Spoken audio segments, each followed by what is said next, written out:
All right, thanks for tuning in to another episode of the Sounding Black podcast with Till and Will. And while I'm in here teaching Will about what he can do with his phone, we just want to have some fun with this episode. I guess fun wouldn't be the right word, but in the end, ultimately, we want to dive into a topic that we sort of covered a little bit last week. I know on the last podcast, we talked a little bit about YG's comments regarding having light-skinned daughters to raise. And ultimately, I believe that speaks to the mentality of many men out there, not just YG. And with that said, we wanted to have a deeper discussion about what that means for the community and how that impacts all of us. And so I believe that opens up the conversation and opens up the conversation for us to talk about this issue of this idea of light skin versus dark skin, because I think that's been sort of something that has been within the community for years in terms of centuries. Yeah, exactly, for centuries.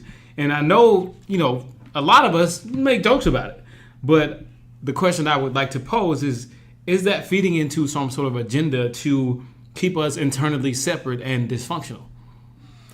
Oh man. I don't think so. I don't think it's part of the agenda necessarily anymore. Mm-hmm. And I know a lot of people, I have this conversation, me and my mom go at it all the time because she is one of the people who will constantly say what people are doing to us. And I'm one of the people who keeps saying what we do to ourselves. And that's not to excuse what other people do, right, but there's certain things we have control over. And what I normally would tell her is like, yes, it's almost like they created in the beginning, especially during slavery and just the whole slave trade and Jim Crow and during the Reconstruction era, there was a lot of stuff done to us specifically for that purpose of separating and conquering and all of those things. But a lot of the devices that they used, a lot of the methods that they used, we have turned around and started using them on ourselves. Yeah. And so when I say I don't think there's an agenda necessarily, that's what I mean. I think that right now it's almost like someone has given us this issue and we've just taken it and ran with it and used it to further separate ourselves. So I look at it this way to kind of oppose that a little bit. Mm-hmm. I think what the conversation, at least for me and the thought process that I have, is when you give somebody the tools to harm themselves, right, and then you take away other resources for them to improve themselves, well, they're going to take the tools that they have, and it's kind of like placing somebody in the middle of a war, right, giving them guns and saying, hey, if you guys want this, then you have to conquer each other to have it. And so now you have these tools to sort of internally battle each other. Mm-hmm. And in order for you as a community or for you as people to get to a certain place, you have to have that internal fight to see who's going to be the first person to come out of that.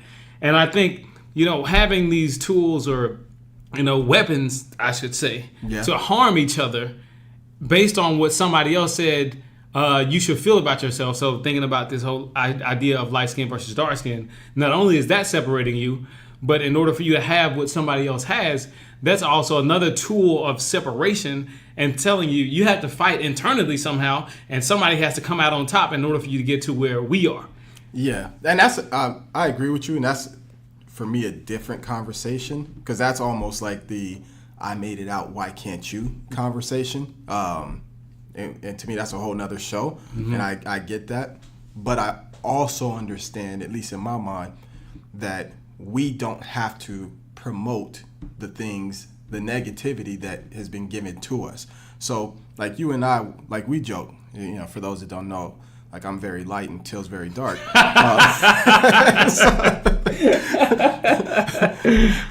But no, I mean, like we'll joke around like that and stuff, and it's fine as a joke between us, but there is a lot that actually lies beneath all of that we personally promote. Mm-hmm. Like we do this. We are either through words or actions supporting these very, very dangerous ideas and promoting this colorism. And on top of that, like outside of that, not only are we like promoting it, yes, on the outside it's being promoted too, but I think from a different perspective necessarily. Like I think from, or at least historically, the standard of beauty was a white woman or a white man. And so if you look at a color spectrum, the closer you were to that white man or white woman, the more attractive you were. And the further you were from it, the less attractive you were. Right. And that was obviously, the darkest male, the darkest female. So they would be considered unattractive.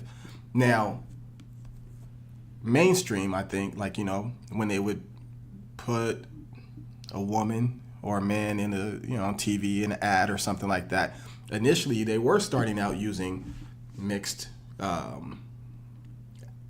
models or very light-skinned models, and then slowly, now that there's enough conversation about this topic, they're starting to now use people who are more natural, So I think that from that standpoint, it's still being done, but I don't know that it's necessarily an agenda anymore from that standpoint. Yeah.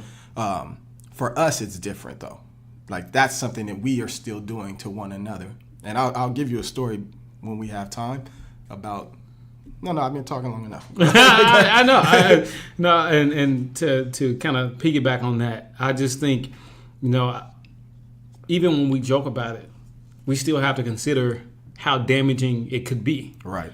Because truth of the matter is, when we're having these conversations or when we're making these jokes and, sort of promoting certain things in a way, oftentimes we don't consider who's looking on the outside objectively and who's internalizing sort of this sentiment. Right. And so to kind of talk a little bit about, how it can harm people. Just think, if you're making a joke and you have, a darker skinned daughter. Right. And she sees you promoting or, joking about how light-skinned women are more attractive than dark-skinned women or anything of those natures, whether you consider it joking or not. Right. Or, you're, let's say, kind of how we talked about El DeBarge and light-skinned men not being in anymore or whatever it may be. But say you do that on the flip side and saying dark-skinned men aren't in anymore. Mm-hmm. How your son or your nephew can sort of internalize that and say, well, maybe I'm not attractive. Right. Or maybe the standard of beauty that, my father or my mother or whoever may be making the joke, considering where they fall on the complexion spectrum, right. How they look at you. And you're telling them that they're not attractive or they don't fit this standard of beauty within that joke. Right. And how harmful it can be when they internalize those things moving forward.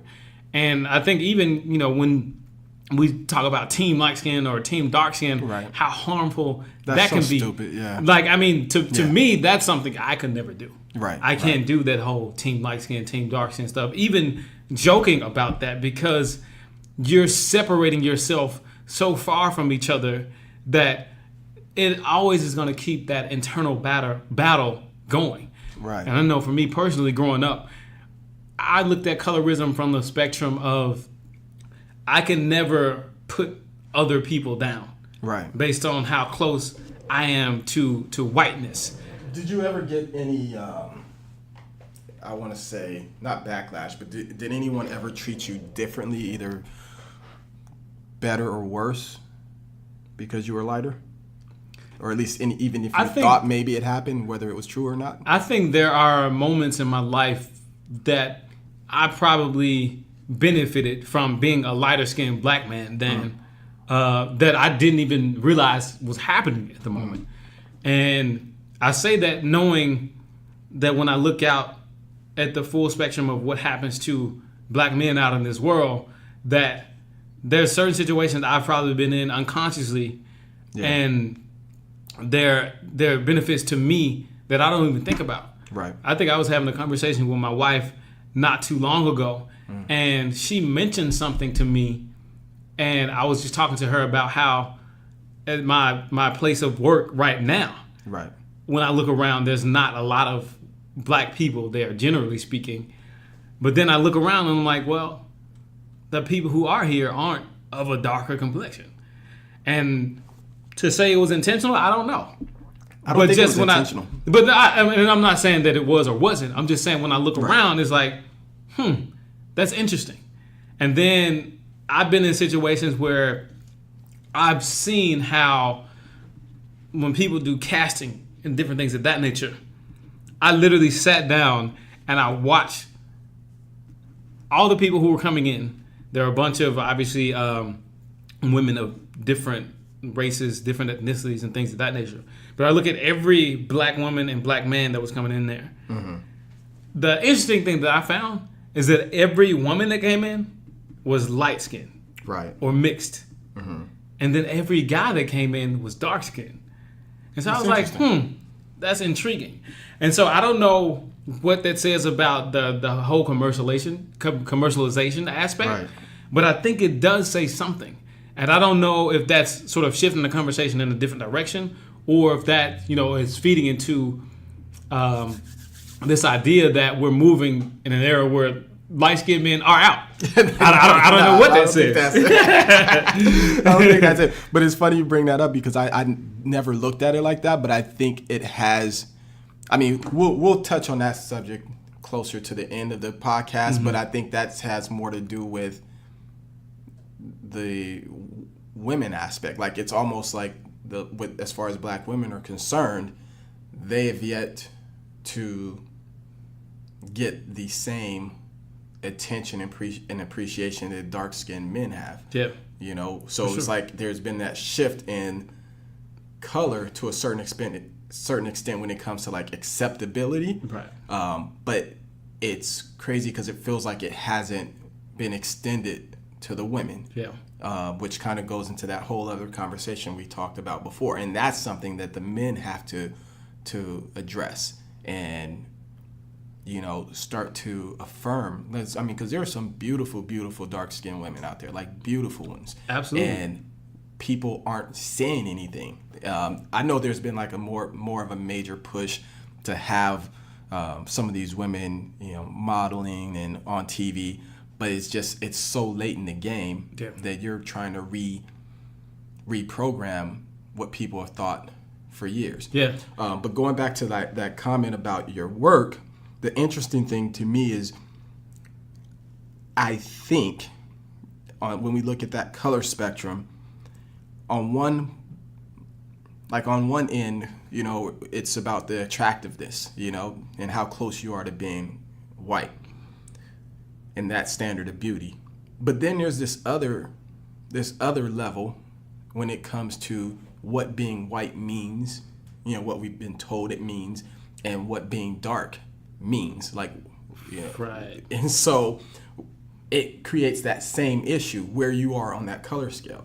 Are you closer to this evil, ignorant, lazy, incompetent African, which couldn't be further from the truth, right? Or are you closer to this cultured, smart, responsible white person? And to like speak on that a little bit, that's the whole premise of why we do this podcast, right? Because like the idea of sounding black, generally speaking, right? People automatically connect that with ignorance and not being intelligent, which couldn't be further from the truth. Right. But that's why we do this today. Exactly. And so to me, when I said I don't think it was it was intentional, I wasn't really challenging your thought process when it came to the job. Well, I guess what I was seeing in my mind was this idea that there is a comfort level, especially, and not just amongst white people, but even amongst blacks, with lighter skinned people because there's less to be fearful of because of the stereotypes that are out there. It's this, for whatever reason, this comfort that people have when interacting with them or whatever. And the craziest part is like, even, I don't know if you've experienced this, but if you've been in like some of these hood type situations, the light skinned dude is not getting the same kind of respect as being hard, especially if he's got like good hair, because for some reason like he can't be hard.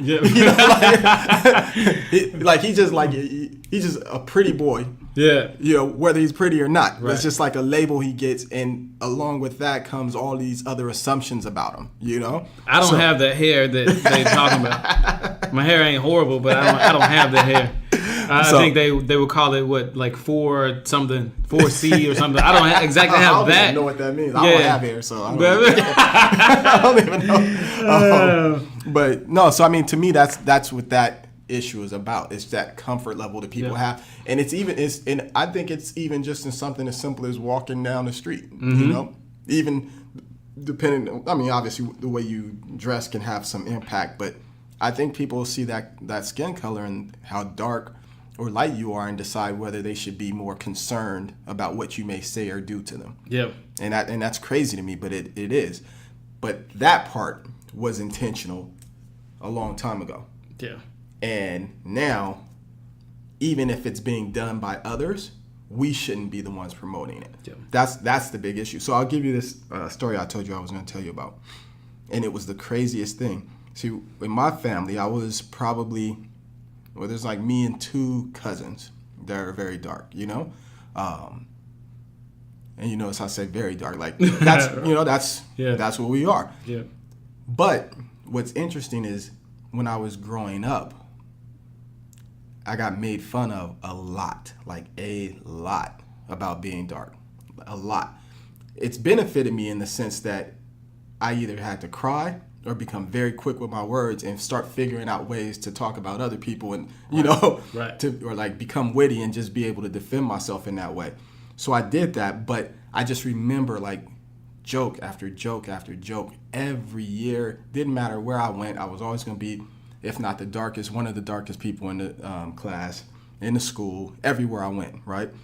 And it creates in you this feeling of, man, if I was like, even if I remember like as a kid thinking, I didn't have to be light, but maybe if I was like at least like a little lighter or like light as light as this guy, you know, if I was just that dark, that would be okay. You know, like, and this is like a kid to have that. I mean, luckily, my self-esteem hasn't been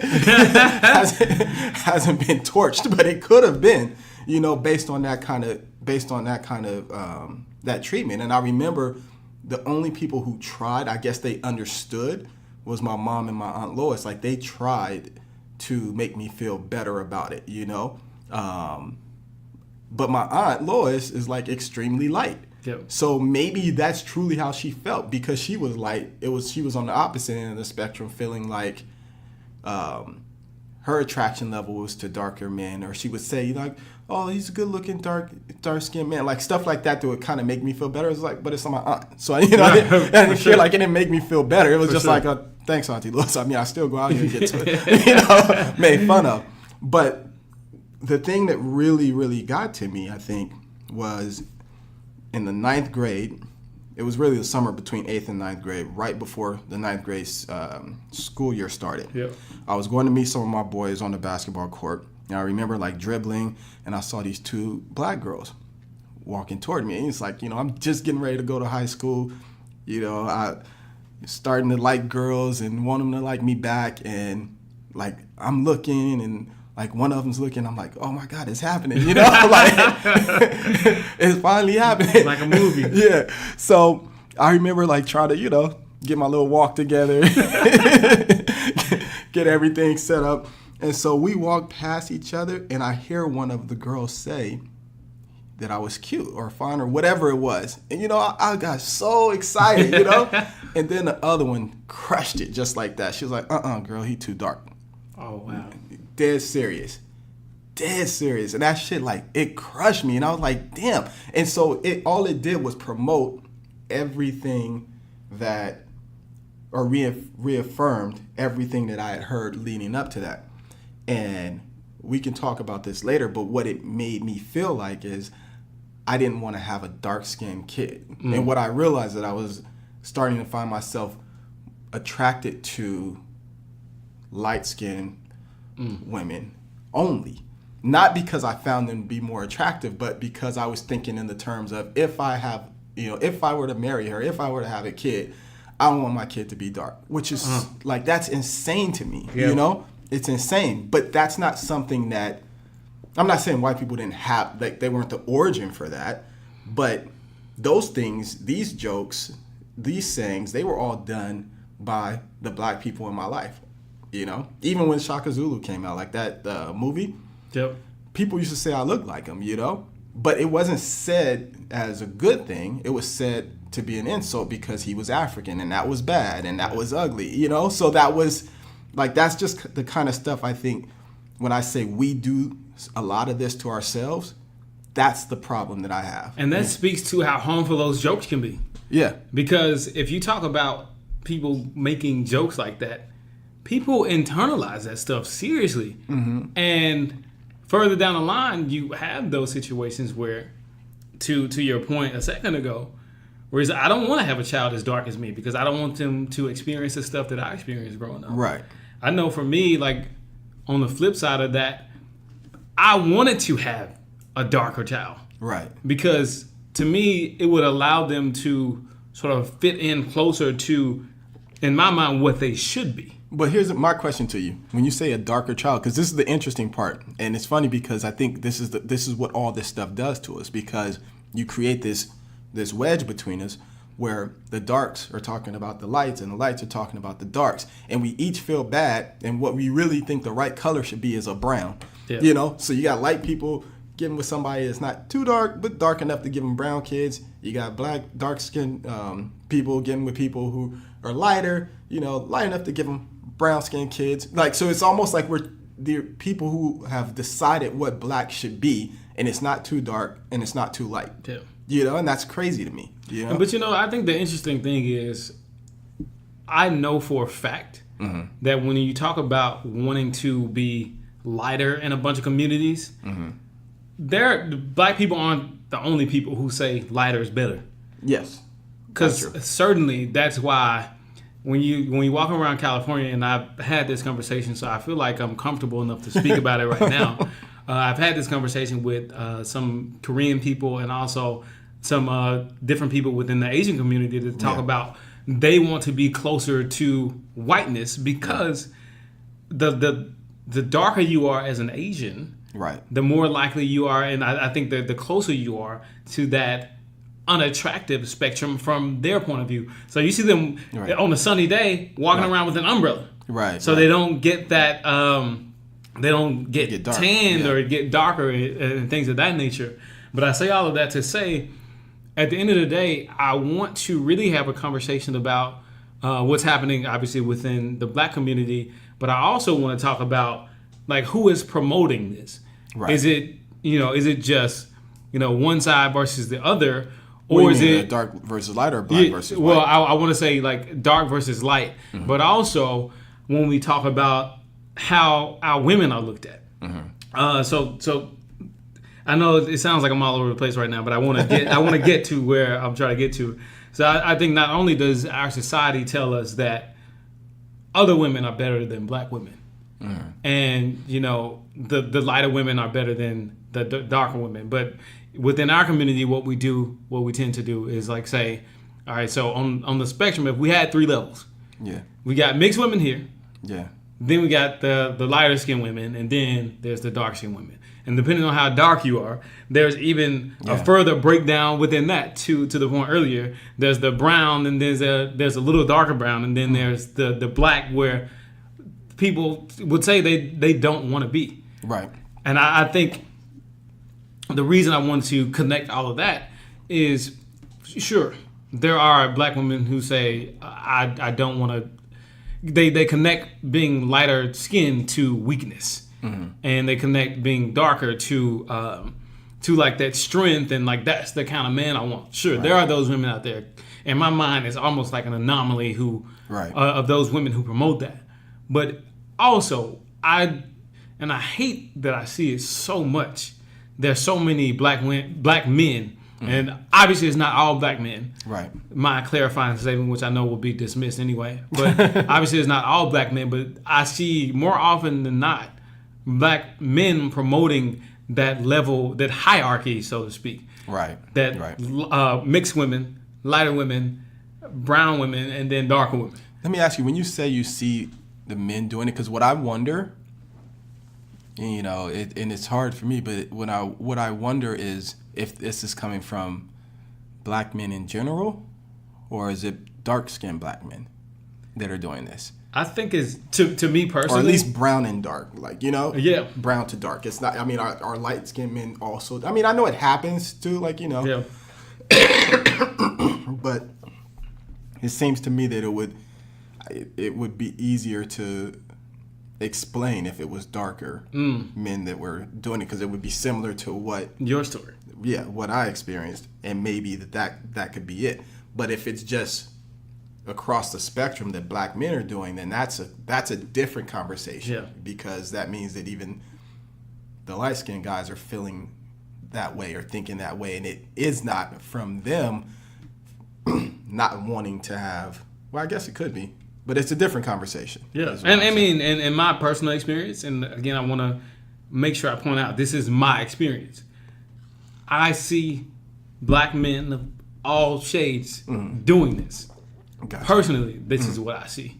Yeah. I mean, even when you turn on the TV, you talk about, like, in the NFL draft, how a bunch of them, they're either not dating black women, or they don't have the black women that they are dating, they're not darker skinned black women. And another point that I saw with the NFL draft, and this like bothered me to no end. There was a point, I believe it was Josh Allen. He got drafted to the Jaguars. And there's a meme of him like kissing his sister. And like in the meme, people are saying that his sister didn't look happy for him. And I saw that like part of the conversation was there was black men consistently saying, oh, this is why black men don't want to be with black women, because are you serious? They won't be happy in a moment like this. Boy, are you kidding me, bro? Like that's the conversation that we having right now. It's like that is completely outside of what is true. But we are promoting this idea that black women are horrible. Right. We're promoting this. And it makes me want to choke every guy who does that. Like, it grinds my gears. But if we're promoting stuff like that, then what does it say about us? I was going to make a joke. Man, I got my fist balled up like I just want to punch somebody right now. Only a light-skinned dude would say grind my gears. Anyway, but go ahead. Wow. I'm teasing. But I mean, too, with all of that being said, I'm like, in my mind, I just don't understand why we continue to promote this hierarchy of women that says that they're better than black women. And then when we get down to black women, finally, as black men, we're saying, okay, you got the mixed women here. Right. With the curly hair and like whatever. Then you got the light-skinned women. Then you got the closer to like the brown skin, and then you got the dark skin. And I'm like, I just don't understand why we do that and why colorism is so much an issue within our community, because we've had years to really understand and kind of comprehend how damaging it is to us as people. Right. Yet we still promote BS like that. Well, that's the thing. I think the reason that we promote it is because you have come to this realization. I've come to this realization. A lot of black people have come to this realization, but it is not something that is a widespread realization. You know, you would think that, okay, yeah, we all know the origins. We understand that the, quote unquote mulatto, during the slave times and the treatment of the mixed slaves versus the darker slaves. Yeah. We get that. But that's 1600s, 1500s, 1600s to now. That's a long time.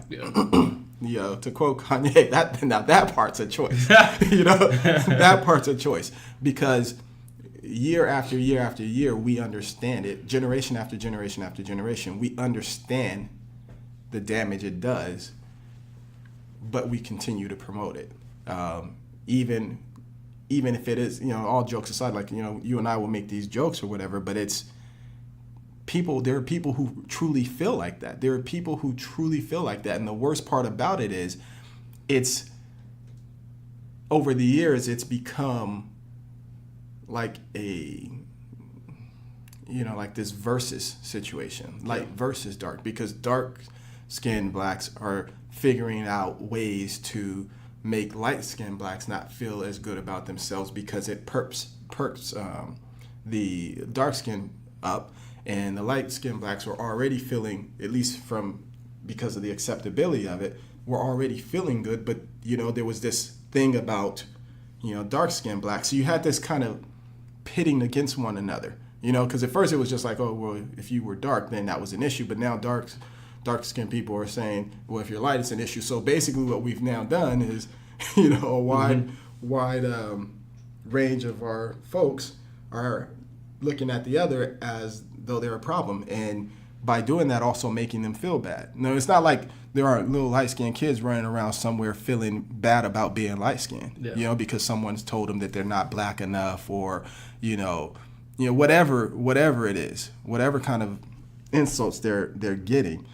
And that will create not just self-hatred, but also hatred in their people, And I think that speaks to the psychology of it when we talk about this span of hundreds of years.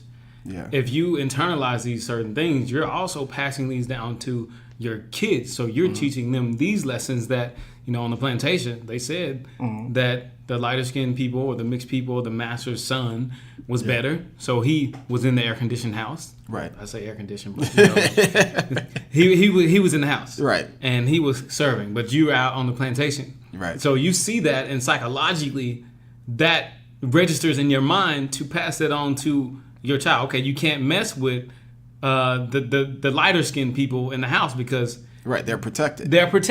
Basically, in other words, they're better than you. Exactly. And so you pass that on, and then your child internalizes that, and your child says, okay, my mom taught me this, and so you pass that on to your children. So I think for generations we've sort of been passing this mentality down, and then it got to a point where now we're free. Okay, so now who's the enemy? Right. So not only are you dealing with white people, but you're also dealing internally with each other, as you said, pitting each other against themselves and saying, okay, I have to battle this guy for this position. And now it's creating sort of a war, in a sense, within each other. And so I think that comes out as trauma over a longer period of time. And I think that sort of breakdown that I think that we internally had speaks to where we are today. Because now we recognize it. Right. And I think now we can sort of have real conversations about it, because obviously, with all the access we do have right now, it leaves it open for us to really have real discussions about this. And then, of course, lay out strategies or put forums out there for people to have these discussions and really figure out what we need to do moving forward. Because I think this is obviously something that we should have a larger conversation about and really kind of stop joking about it, to be honest. Because that's fair. That trauma, whether we recognize it or not, is created through these conversations where it's like, oh, you're cute for a dark-skinned girl, or you're cute for a dark-skinned guy. Yeah. And so now I can't just be cute. Right. I got to be cute for a dark-skinned guy. So now you're telling me I'm cute, but it's sort of a backhanded compliment, because you're telling me typically dark-skinned guys are not attractive. Right. It's funny. So I have my nieces this weekend, and one of them's like 5, brown skin. Mm-hmm. But I remember she this was her joke all weekend, calling me a dark crispy chicken nugget. Wow. Wow. Yeah. I mean, it was funny. Yeah. And it didn't bother me it didn't cut me or anything like that. But in having our conversation now, I don't know how it didn't dawn on me to just shut it down. Right. But I was thinking more of I wasn't being defensive, so I didn't look at it from that. But it should have been more of a teaching moment. Right. Because that's learned behavior. Right. So for her to say that would suggest that obviously she's heard it, and it being used in that negative way is going to have her looking at dark-skinned people in a certain way. Exactly. And that's what's crazy to me. I think you and I had talked a bit about this the other day. When people text and they use the emojis. Oh yeah. I would say like it's always been hilarious. And you still didn't tell me why you asked about that. Because look, I honestly I experienced this. Like I feel I'm pretty confident that this is what happens. Like some of my darker friends, their emojis are lighter than their complexion, and my lighter friends, their emojis are darker than their complexions. Yeah. Oh, you did tell me that. Yeah. I'm sorry. So it's just like this thing. Like if they're gonna err on the side that they think is more acceptable, right? So that's the psychology of it all. Yeah. The darker person is more comfortable with, well, they don't have my color, I'll go lighter. Yeah. The light-skinned person's like, they don't really have my color, I'll go darker. And that to me is just like right at the root of this very topic that we're talking about. For sure. This idea that the light-skinned people are being treated as though they're not black enough, and the dark-skinned people are being treated as though they're too dark, and like too dark being a problem, so they're never gonna up it. The Apple emoji, they got like a really, really dark guy that he might even be darker than me. But they've got that one. Mm-hmm. I rarely ever see people use that. Yep. Ever, But that's kind of like neither here nor there. I just wanted to bring that up. I think that's a fair point in this conversation, because I know personally I'm never going to use the hands that are in my mind closer to being on the lighter end of the spectrum, because sometimes I could send emojis and I think about it in terms of like how I'm sending a message out that I'm closer to whiteness in a sense. It's like I don't want to send that message out, so I have to change my emojis to my hand color. I want to be but there. They don't have our color. There's like literally like 3 or 4 black emojis. Yeah. And black people come in hundreds of shades. Yeah, for sure. There are a few people who might actually fit those, so you have to go one way or the other. Right. And it's still a black one, but it's just interesting that people choose something that is consistent with what they think is acceptable. Yep. For whatever reason. That's a fair point. But yeah, man. So we were talking about from the women aspect. I don't know if you've watched it. There's this YouTube video. I watched it maybe a few months ago, and it was about colorism, and they brought in like 3 or 4 black dudes as a representative group, and they brought in 3 or 4 black chicks as a representative group, and they were in separate rooms. And the host was just asking them and talking to them about their dating experience and what they've been dealing with. And it kind of goes back to that point that we were talking about. Like, so for the 3 or 4 black guys, one of them was really dark, one was like brown, one was light. So not only did they talk to them about what their dating experience has been, but also what they like. Yeah. And all of them, their preference was not a dark-skinned woman, for whatever the reasons may have been. And it was sad to see that, It was sad to see that. And then when they talked to them about problems dating, the darkest of them, the darkest guy, felt like he was having issues, being able to date because he was dark, right? And when it came to the women were experiencing some of those same issues, but it was crazier because with the women, not only were they having, trouble finding dates for the most part, but it wasn't like with the guys where it was really just the darkest one that was having the issues. With the women, it was brown and beyond. Mm-hmm. So it wasn't. So even brown was too dark when it came to women, which was just it's mind-boggling to me. Right. Like what are your thoughts on that? I mean, I think we generally see that play out, and I think on a macro level, that's exactly what we see. And we see that, because I know, thinking back to the time when I was in college, that's kind of what I saw even on campus. Was your campus Middle Tennessee State? Was it predominantly black or No, large not black? even close. Oh. But there was at least a little bit more than probably about, actually relative to the United States, probably about 12-13% of the population was black. So, but when you have those conversations, the people who were deemed most attractive. Now, granted, there were definitely darker women who were deemed attractive. Luckily for me, I have one of those. But when we have different conversations, there were those who were promoted as being, okay, that's her and that's it, and they were on the lighter side of the spectrum. Right. But it typically wasn't a darker skinned woman.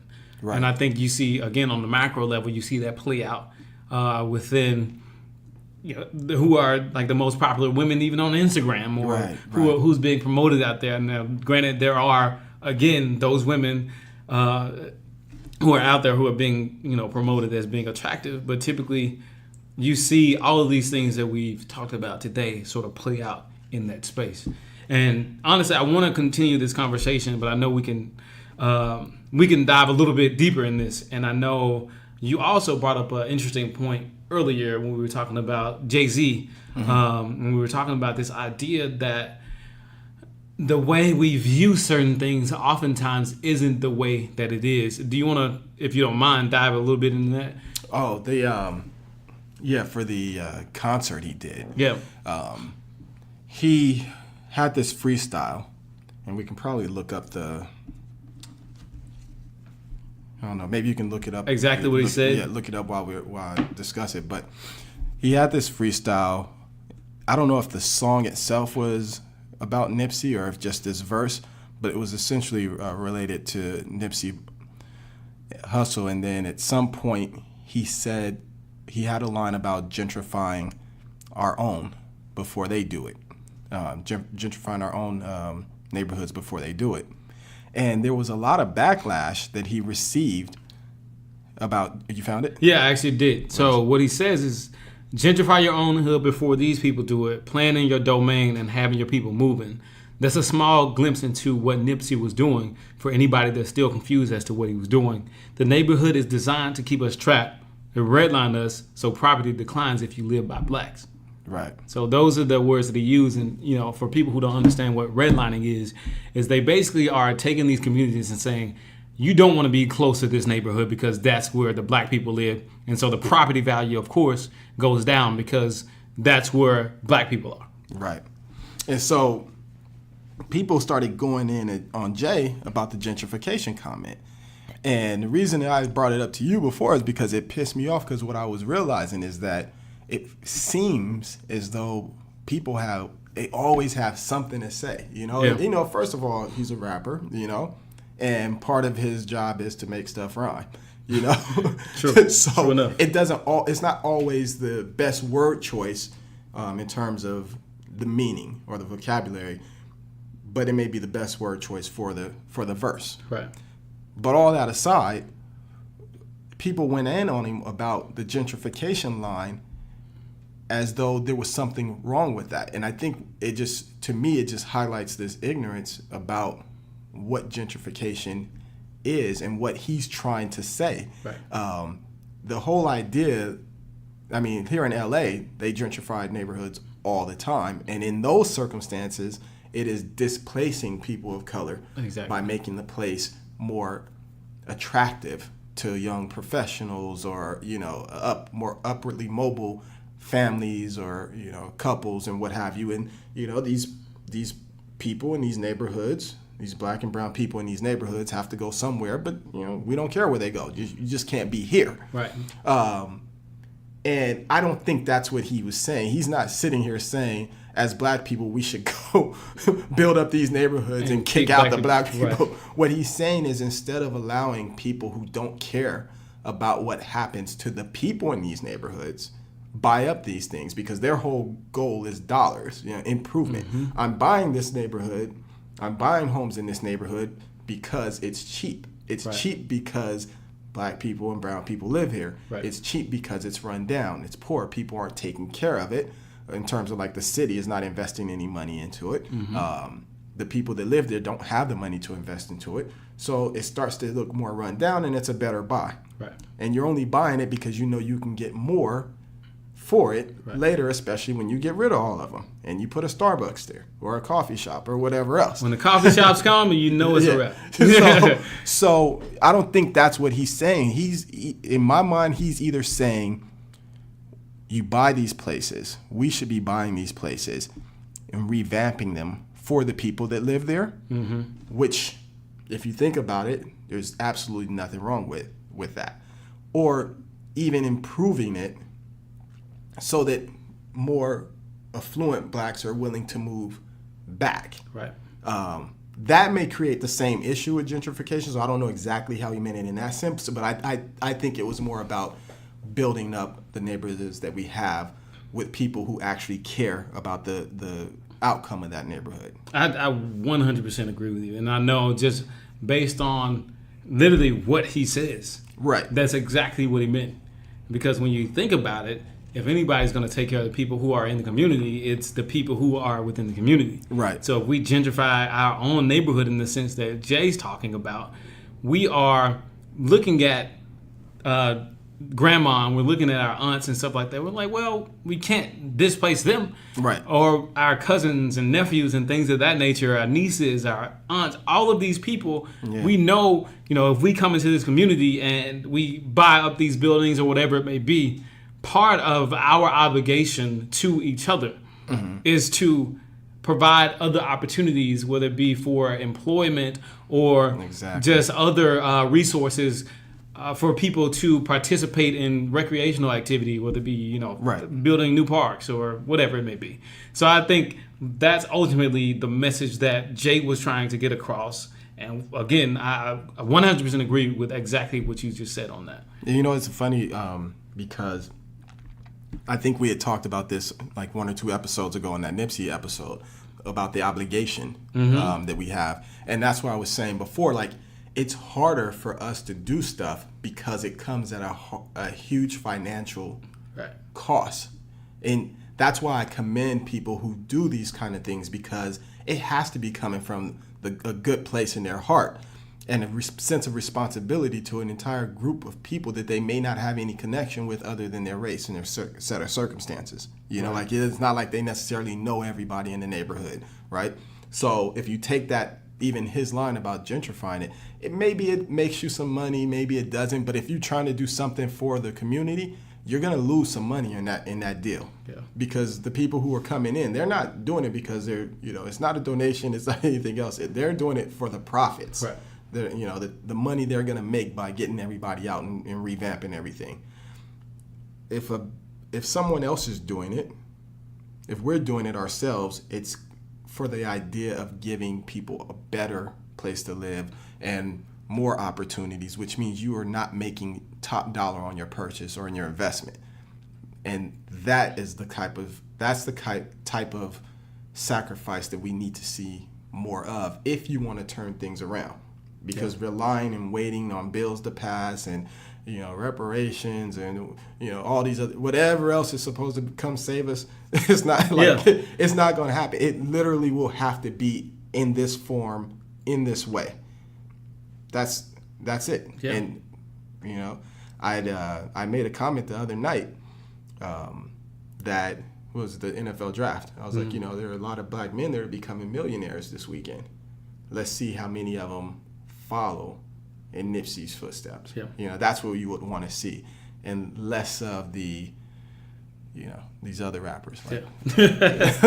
Yeah, and I think the overarching thing with this conversation is really, when you think about the bigger message, the bigger picture, is that we have to start thinking about change right now and how we can do something. Right. Whether it be on the financial end or when you talk about the conversations we have centered around our men and our women, we need to be making these changes because nobody else is going to do it for us. Right. And we can't sit and wait. We have to act right now. And it sounds like a commercial. It kind of is in a way, because it's a commercial for Sounding Black. Get up and act. I believe. No, you're right, man. For sure. So, ultimately, man, I think we'll be able to continue both of these conversations as we move forward with this podcast. As we say every week. Oh, wait. Before you sound, you about to leave? Yeah. We're about to get out of here. Okay. So, just so you guys know, like, our energy is not as high as it used to be because we just played a football game. And I gotta give a shout out to Till, who's returning after a long hiatus. Rightfully so. And you know, he came back and had two interceptions today. I feel like he was inspired by me, but maybe I should at least get credit. We'll call it that. I should get credit for at least one of those interceptions. But no, he had two. I was about to say, because the first part of that, you weren't even there. Yeah. I was asleep. But yeah, he's back, and I was impressed. It was good to see you out there. I appreciate it, man. I thank you for the shout out, because it's probably one of the only times you actually will give me a shout out. You get some more picks and I'll give you more shout out. We'll depend on that. We'll see. Yeah. But again, as we continue these conversations, we definitely want to continue to get feedback from you guys. Let us know how we're doing. And part of that is, leaving reviews on Apple Podcasts and everywhere else you possibly can. But also, giving feedback, whether it be through Instagram and the other channels that you guys can reach us. So definitely continue to do that. And make sure you continue to hold us accountable to make sure we're having the proper conversations. And I know we've talked about for a couple of weeks that we're going to continue to get more conversations centered around other people. And there's definitely plans for that. So I don't want you guys to think we're just talking. It's coming. And I know I keep saying that, but it is coming. And we will continue to do that. And as we, push these things out, just continue to make sure that, again, you guys hold us accountable. With that said, this is Sounding Black. I'm Till. And I'm Will. Sounding off.